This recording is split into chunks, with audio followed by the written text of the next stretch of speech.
ce que mon petit bakaleva boma batu atika biso ba mitakala pendant toute une semaine aux arabilambate. Et imaginez-vous Moutou Bongo maintenant avec des crimes qu'il avait commis, avec des infractions au ESA à ciel ouvert, que non, ce monsieur ne peut jamais vivre en paix par rapport à des crimes. Il faut interpeller. Pour Akimi na yepete le message na kati kisasa awa soki ba lukier sérieusement ba kozwaye ba kangaye manu militaire ndenge ba de ko lever biso un peu la population de Kouériki. Est-ce que Kalev ezaki moment au pour naie aza rechercher la justice? Est-ce que ils a moment pour na Kalev lelo ayo yebisa biso ba makambo concernant IDPS? Madame, pour la dossier à Kalev na rolo première fois on a levé à 19h, deuxième fois on a levé à 4h du matin. Ma femme avait encore, elle était plutôt, na 7 mois, à rater la fausse couche, na perdu même na mois. Troisième fois, on a levé à 11h. Et puis il continue qui jour monsieur que temps on a levé à mission na yo tout ça l'émission. J'ai été enlevé na mission na yo. Ndeko Kalev à commettre un crime et belé. Tout ça va victime et belé parce que déjà tout ce qui est surchargé sous pour la énième fois. Bandeko nanga ya lusha na niveau ya Goma ba utako sala ba déclaration pour naé. Na redoc o ya ina Goma, il faut pas kangama. Parce que webi ke ndeko na biso moko batumbaye lik kolula. C'était commandité par Kalev. Exécuté par et pas un redoc jusqu'à tel point que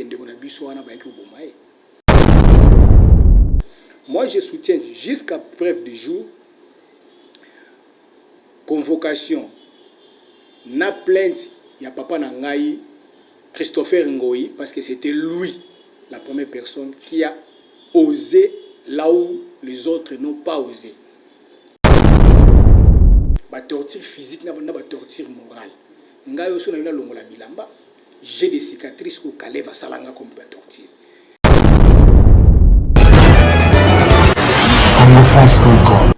Merci beaucoup, vous qui êtes dans la diaspora congolaise. Vous êtes en train de nous suivre sur le www.congofrance.com.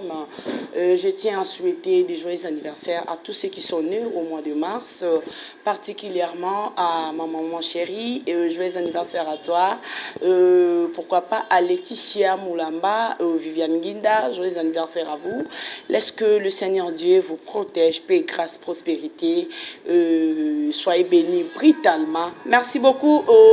Mesdames et messieurs, sans plus tarder, nous sommes ici face à Eric Azanakati, mouvement Filimbi résistant. Avec lui ensemble, nous allons essayer de parler sur la situation politique qui se passe actuellement dans notre pays, République démocratique du Congo, particulièrement Kinshasa, la capitale. Sans plus tarder, Topesi Mbote, bon mon message, Tokozong sa micro et pananga pour la série. Il y a la question de Eric Mbote.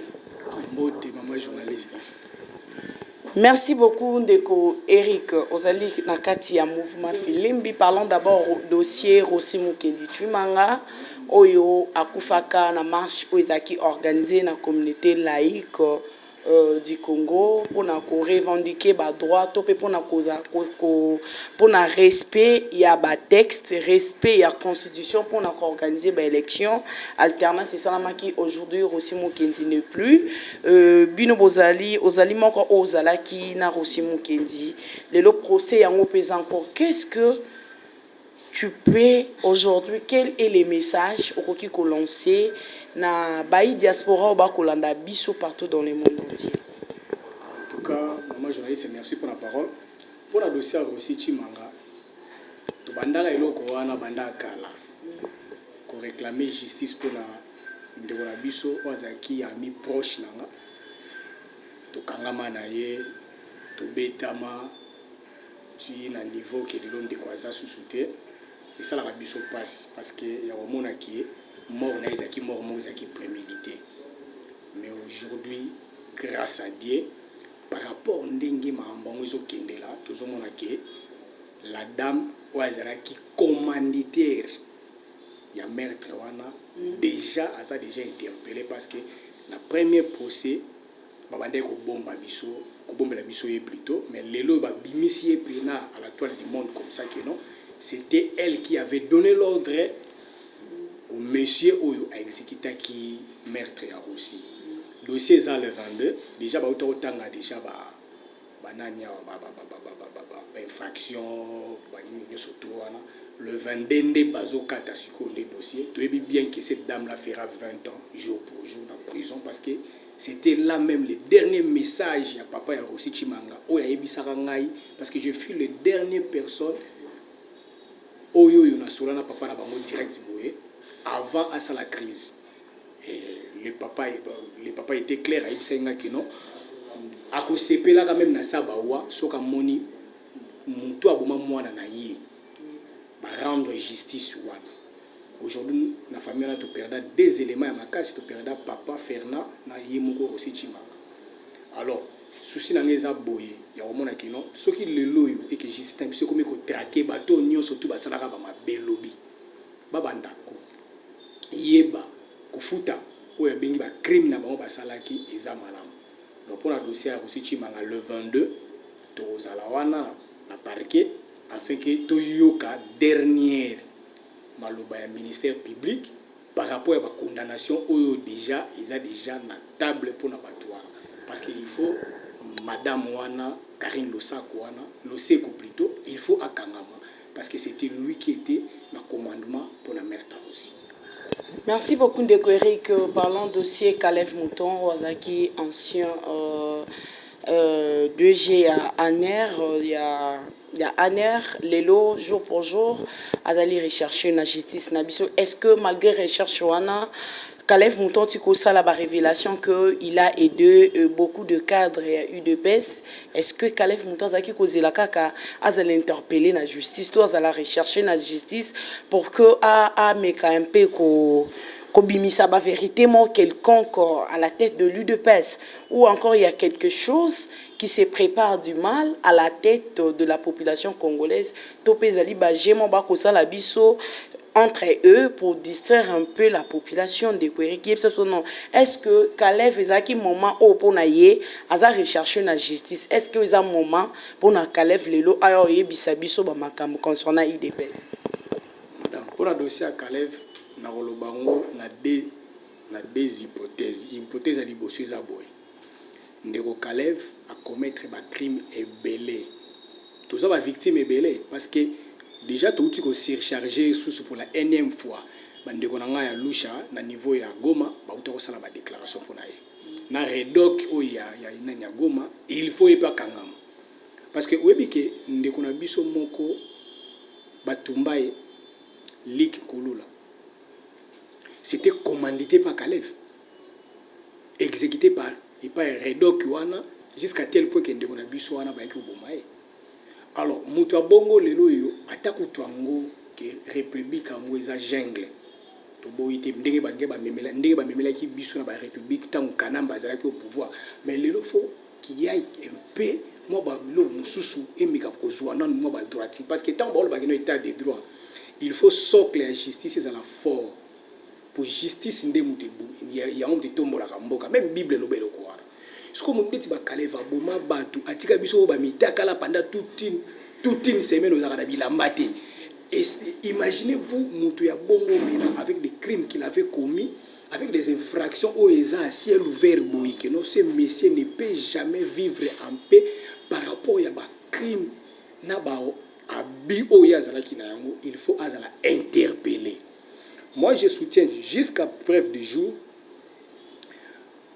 convocation, na plainte, il y a papa Nangaï, Christopher Ngoï, parce que c'était lui, la première personne, qui a osé là où les autres n'ont pas osé.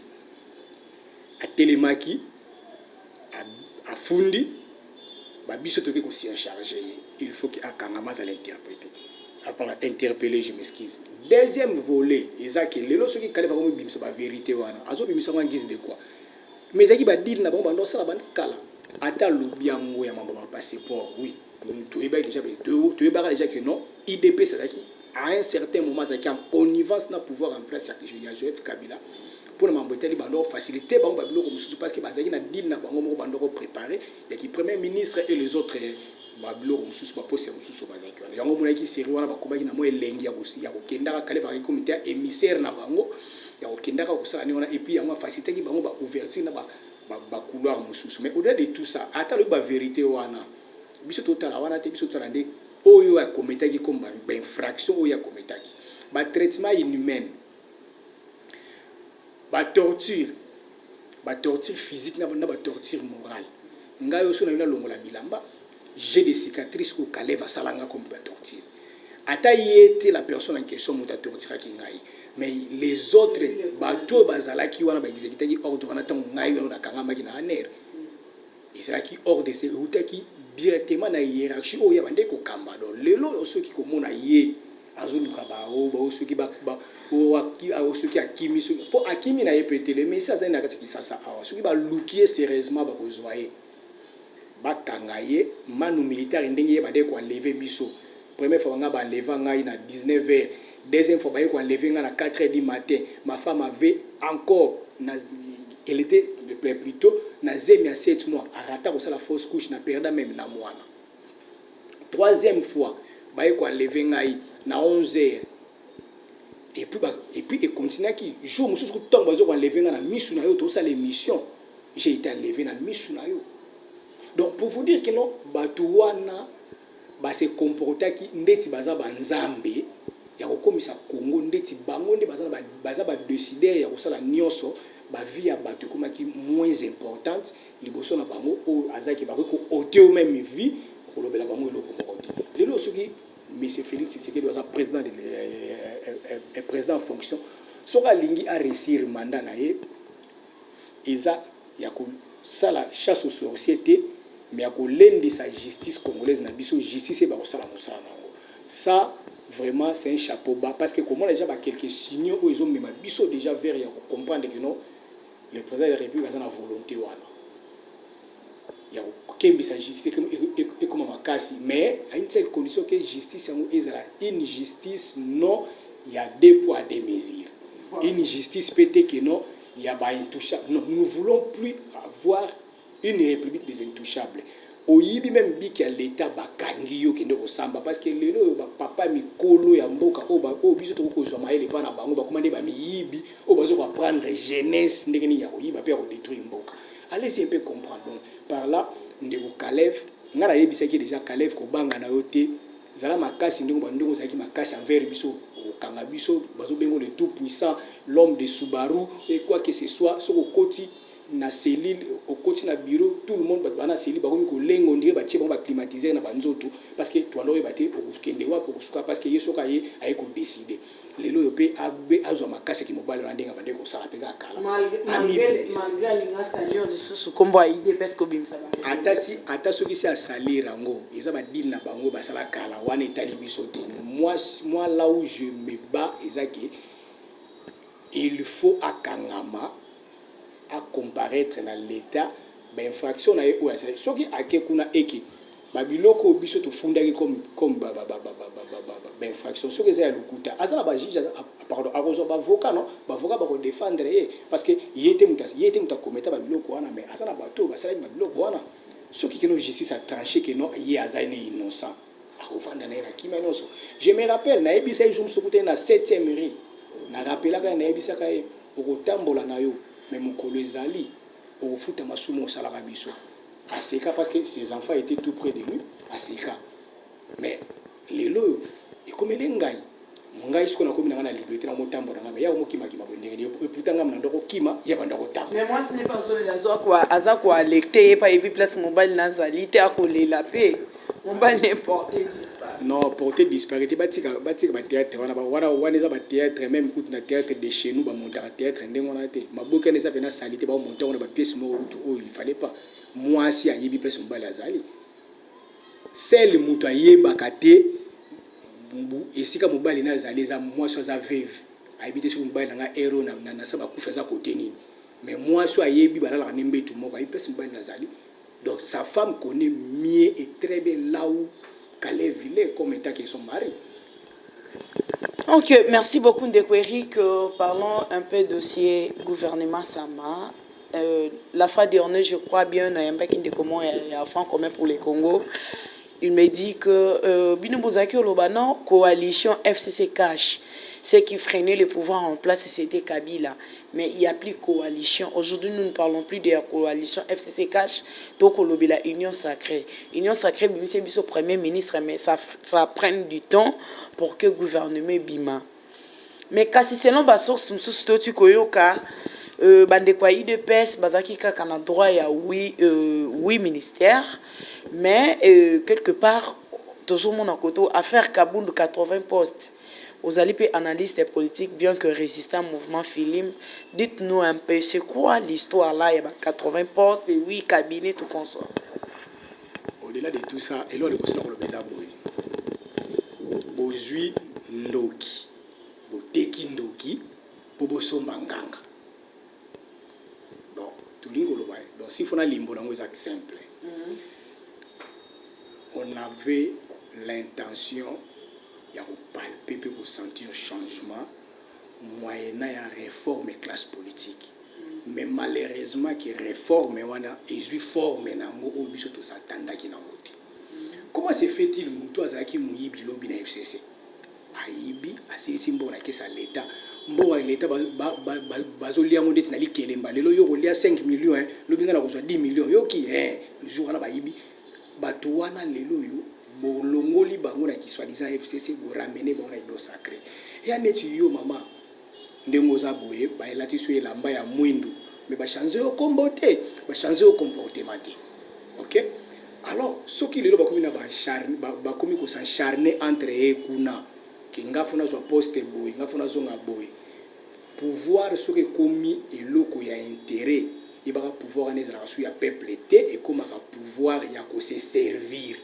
Dans le sens que batuana au leba servir nation, bazaka un objectif kaka ya ko se servir. Parce que ce qui réellement IDPS na banana parenthèse à IDPS. Ce qui est réellement IDPS parce qu'il a posé à servir la nation.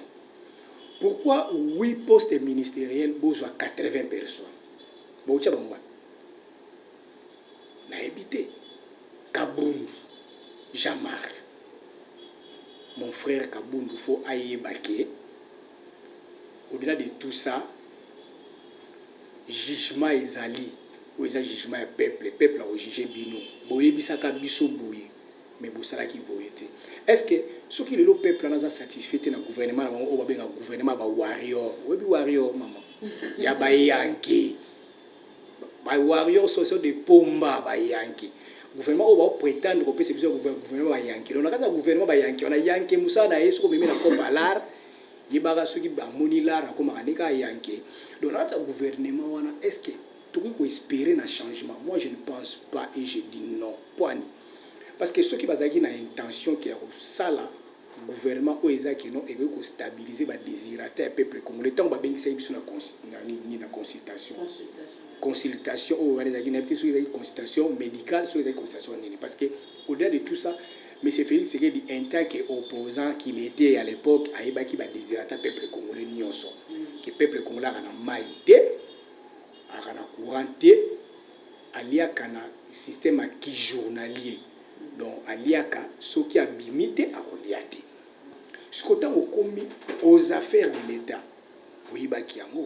il faut que déboucher Banzila où ils ont bloqué pour le peuple congolais à sa jouissance. Il y a oui, toujours changement et toujours régime moussous. Mais le rôle est que nous sommes banganga. Tout ça les logo moko tezani tozungu le sokoli o lolo ngole place ya potopoto o memaye na kata na nini na porcherie bisika za propre tika ngulu ka place ya potopoto na sa nya ozonga na potopoto wana.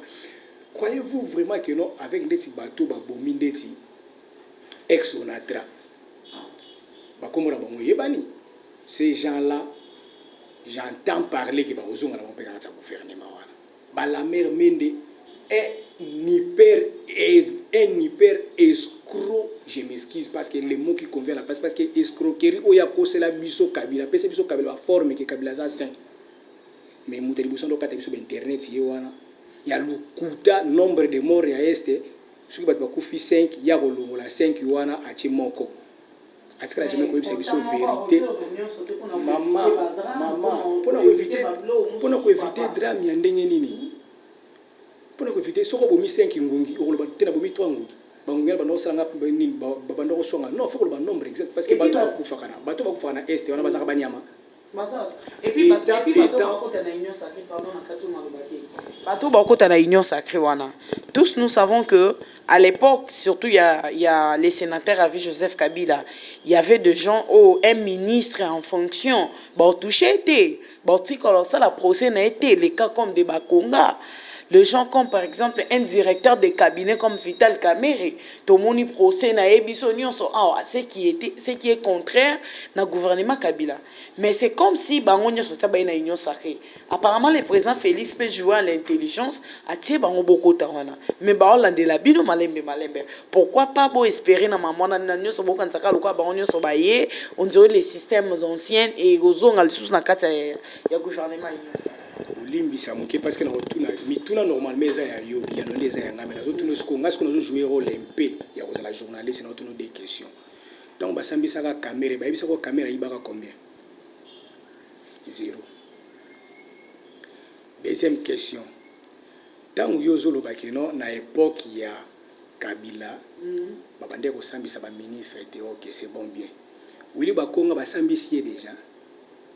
Mais procès en cours, déjà procès en cours.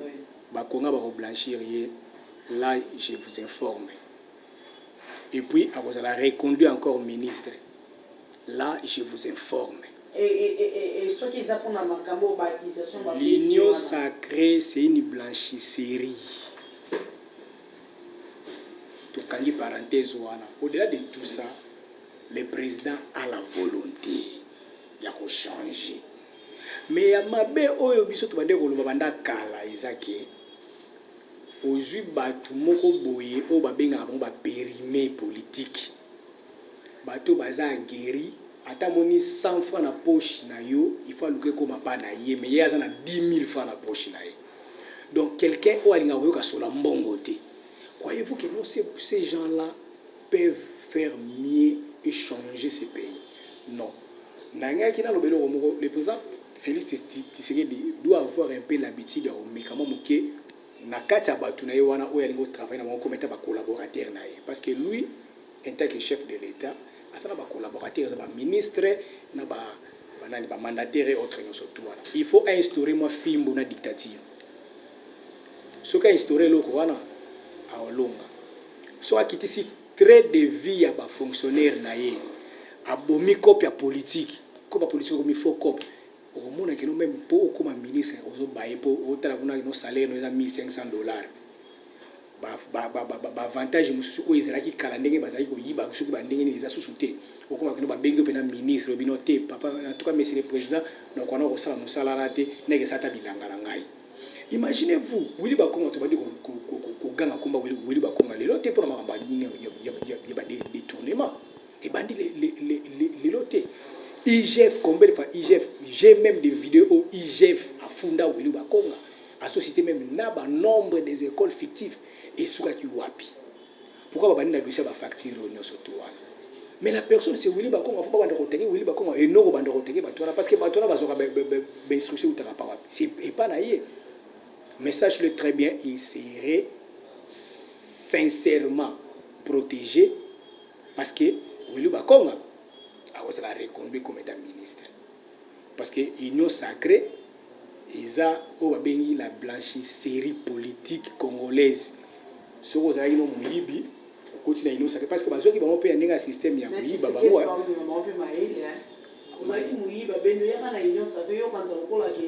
masumu na yo elimbisami mais or kazobenda bino na ndinga maele yaka masumu ne elimbisami te me yaka mago ye na te mais ok non malembe non ako benda oyaka mais aucun étant que président azana ba stratégie au femme mais la bango quand même maman ikamba justice senga malembe te quand la justice vous interpelle lelo lobby ba fongolelo robina dossier mai bandi ko couler pa na yo jusqu'à tel point ce que vous a innocent vous a blanchi so vous a innocenté subir ba peine na yo ndenge ba katelo ba sentence par rapport ya mibeko mboka na biso ndenge tambola. Donc lelo ndenge bato na bazandi ngwana, il faut tout ça la clair na bato wana.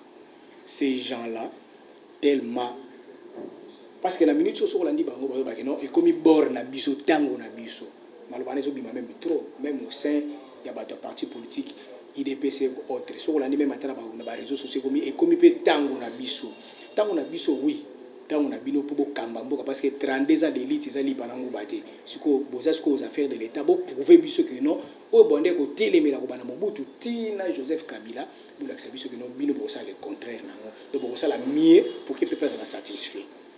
Lelo yo na minute on est dans le baboué lelo il y a eu 5 morts na est l'IDPS attend la biso su baba bunga wana tia bato bakufa wana atanga bango susu de la est c'est comment nango kimia guerre à la susu. Mais quand Kabila était au pouvoir, l'IDP s'acharnait de Kabila matin midi soir na ba kombo ya bato bakundo kufa ngale ba komba Kabila zone Kabila comme ya Kanambe Kazerebe je l'ai appris l'IDPS. Alors base la pena courage ya ondima vérité lelo que non mboka etambola na mala monter parce que bazo kokati. Au-delà de tout ça, nous le mouvement citoyen, la société civile Tolingi to lancer une série des actions où ils ont bien structuré et puis te préparer déjà les éléments à mon surtout. Tu la balabala ndenge ma bando la balabala. Comme ça état des droits et ba autant pour la seconde madame. Parce que balingi critiquer or qu'un chef de l'État doit être critiqué matin, midi et soir pour nous repousser à ça là où le peuple a nous repousse. Merci beaucoup Ndekweruki. Parlons dossier élection. Est-ce que élection ils allaient priorité pour l'instant dans le cannabis parce que toujours ils ont maman trop parce que basango bande kona bande batata épiscopo ba télémira qui balobino na 2023 il faut alternance c'est ça il faut élection ezala mais entre-temps tokakoto il faut recensement il faut d'abord commencer na recensement après ndetoke na élection. Dites-moi un pays élection ou recensement ni vraiment sa priorité na minute. Madame, le président Félix Tshisekedi a été élu président de la République. Tant on a dit président, l'ancien président Ouazaki prédécesseur naïe alinga peut aussi s'appeler élection mais à une seule condition to qu'il y a un recensement. Il est peut se bimana balabala na ndenga liboma. Balobito olingi glissement. Donc les loyopé même version IDP salinga memela biso ya ngwana parce que le président actuel ou en fonction tant que président il y a eu deux villes bavotaka été par rapport à la réalité où il y a une insécurité na mambo Ebola n'a pas été voté na ba ville wana mais Abima est quand même président de la République. OK, élection ça n'a pas quitté. Donc s'il faut aller tout droit, ce n'est pas le moment parce que il y a un bêta du solo qui non to qui na recensement wana to benda glissement indirect. Il faut na nous les canaux na étape yo ya élection en 2023 et andeti toujours ça là o ba bengaka contrôle na ko statuer mutu ndenge a œuvrer pendant mandature na ye kenkena na ye ndenge a fonctionner ndenge nini ndé na deuxième mandat so azui grâce à koleka pour la deuxième mandat so ka tricheté ce qui peut contestation et causalité pour faire le texte pour la base ndumba so bimina opesi mbongo te akotika oti ti le lope fayulu azaka na ba course na epeka ka mamba vérité désir ni na yoana. Alors au-delà oui azana raison selon ye ce au-delà de nyo surtout wana il faut tokende na élection. Après élection s'il y aurait des contestations tami parce que aucune élection dans le monde et sera crédible. Aucune. Pour preuve, pays oyoyo et quoi que ça exemplaire et autant l'accès biso Trump ba mata même si na Sénat. Donc, je ne sortirai pas de la maison blanche. Voilà, parce que selon Yamuna Ikeno ba Kosiye, il avait remporté la victoire. Yango sikoyo, IDPS na so compagnie IDPS, est-ce que vous avez une élection? Mais pas ça le pouvoir, ils ont tout à organiser une élection. On va Félix on a pouvoir si Jésus-Christ.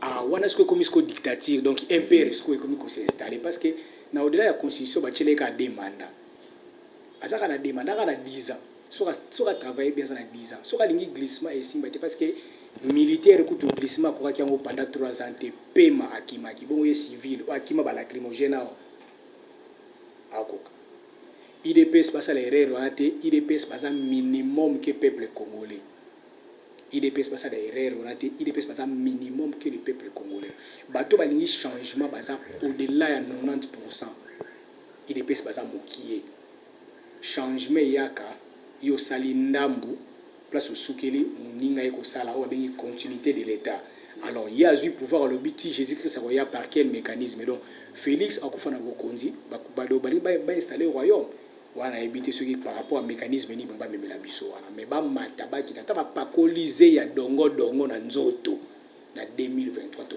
glisser té ata bazui zei ya ngolo balati yango na nzoto 2023 to glisser té élection ezali wana o bosala wana bazo créer Babylone bango moko ezali timbiso kangami na filet olovanda calme ozomi linga iso na ta filet pour pêcher ozo na facilité donc ba mataba kita il y aura des élections bazala ndé calme ceux qui baza préparer na élection té c'est le moment parce que baganga ki ono bazo ki raison déjà baza ki bloqué na gouvernement ya PP vient nga PP ilu ono baza ki bloqué PP akena ye basali union sacrée na bango au-delà de tout ça union sacrée na bango wana c'est que baza sir na makambo bazo sala ce que autant baza sir na makambo bazo sala c'est que peut baye ba peut satisfaire peuple congolais d'une manière constitutionnelle parce que biso to telemela ka Kabila pour nous résumer ça ordre constitutionnel yango mona ki biso société civile na ba église catholique et autres ainsi que na ba parti politique musu ya opposition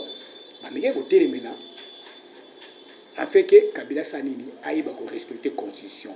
Bien que Américain qui peut moins que même biso na glissement mais du moins à ce qu'il a coincé à cela qui pouvoir les lois tous dans un régime ya Tshisekedi. Régime oye a hérité, régime oye azo kamba étant que chef de l'État.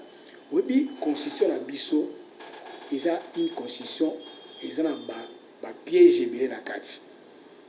Ce qu'on a dit bango ba déclaration de monsieur Komiono article 70. Oui, tobo yango te. Mais le même article 70 wana tant batangela ki bango na cour constitutionnelle la kala. Balwa ki cour constitutionnelle interpréta ki yango pardon interpréta ki yango mabe. Lelo yope bango balingi ba ko yapeka na même erreur wana donc c'est que lelo yo batu wana bazo ba comme ko partager même idéologie na ancien président de la République Azaki Joseph Kabila. Parce que Joseph Kabila faisait tout le mal. Baleteke bakazaka nyo soto mokili. Mais le même parcours on peut ya on peut ba trace on peut ba pao ba landa non. Ba gérera mboka na lokuta te. Donc ceux qui beaucoup qui vont travailler et qui toqué na élection bo échouer botiki place seul les présidents africains ba vendre na kitsa bokonzi na bo pété nyo so mais po ba longo singa fo ba gister ba ko tenir so na makasi. A rouler côté na fauteuil présidentiel te pour batu ba croque à jambe ça ba menacer et pourtant avant qu'on a la kimanion surtout alors il devrait nous prouver que non à fils maison à une école où il va bien l'école la démocratie c'est le pouvoir il y a peuple ce qui peuple a décidé oui ou ça il voit un peuple ce qui peuple a le non ou ça il voit un peuple. C'est ça la démocratie. Parce que sauf que la démocratie, c'est un pouvoir à peuple. C'est un pouvoir au peuple qui a élire.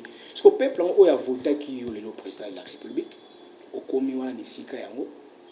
Au lingi pour satisfaire le peuple par rapport il y a mukanda oyo yemoka lo bakeno a respecter parce que dans sa constitution c'est qui est 5 ans une fois renouvelable. Donc azana na course naie a peut renouveler yango ce qui peuple on a convaincu que non avec le président de la République actuelle à Célibso Moussala Malam Tosanini to relire yesu pour la deuxième mandat azoba mani élection ezali ata ba pakoliser ya dongo élection ezatokine na élection en 2023. Merci beaucoup Ndeko Eric. Tokomi vraiment na suka tolingi to chité pour na bato bazubiso na katikati azali moko ya ba mouvement Filimbi et ba résistant na kati ya ba mouvement Filimbi yende Eric Tosola kana ye souvent Eric numéro contact pour na bato bazana besoin ba komela yo et puis tokozonga ipananga po to chité. Plus il y a contact, ils ont numéro WhatsApp plus 243 89 96 34 348. Wana bande omsuki ba komela inga dernièrement to mega pe ko sola bango partager na bango pe merci na bango na ko pesa pe mbote na bande ko ebele oyo balandaka biso na à travers émission na yo na congomikili.com congofrance.com ba mekaka pe koyebaka ndenge nini ya kosalaka biso ba reproche à chaque fois toza bato oyo toza na posa ya kotambusa mboka ekende malamu mboka etambolaka na makanisi ya bato. Merci na ba remarque na bango na ba critique na bango nyonso to wana ba oyo pe balingi pe ba ko adhérer na même vision au biso toza nango les églises té za parti politique té ba ebi ko contacter biso à travers ba site web na biso ou eza www.filimbi.com ou soit ba komeli biso na page na biso Facebook ou bien ba contacter nga directement na numéro na PC ya WhatsApp pour ba ndenge resola bango pour na ba adhésion.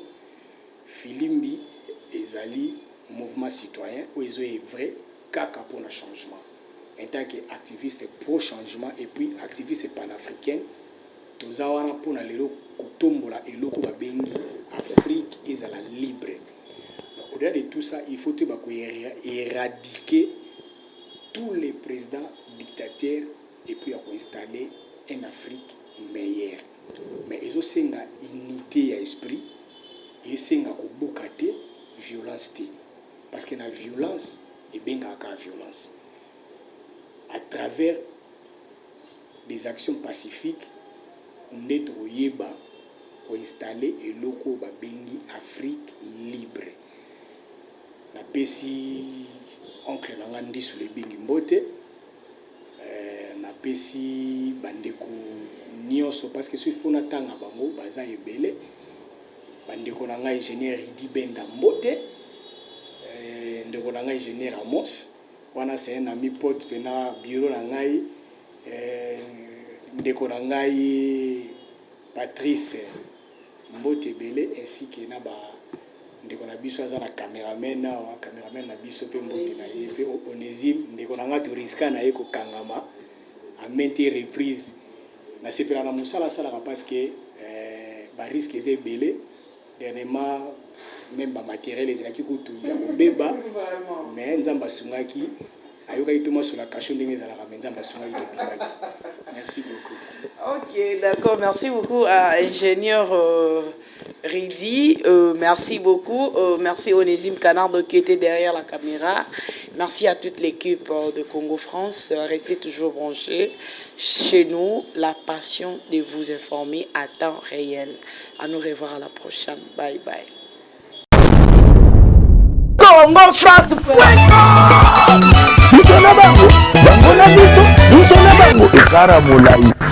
France.com site ya Kolo Masolo ya danger Masolo kitoko. CongoFrance.com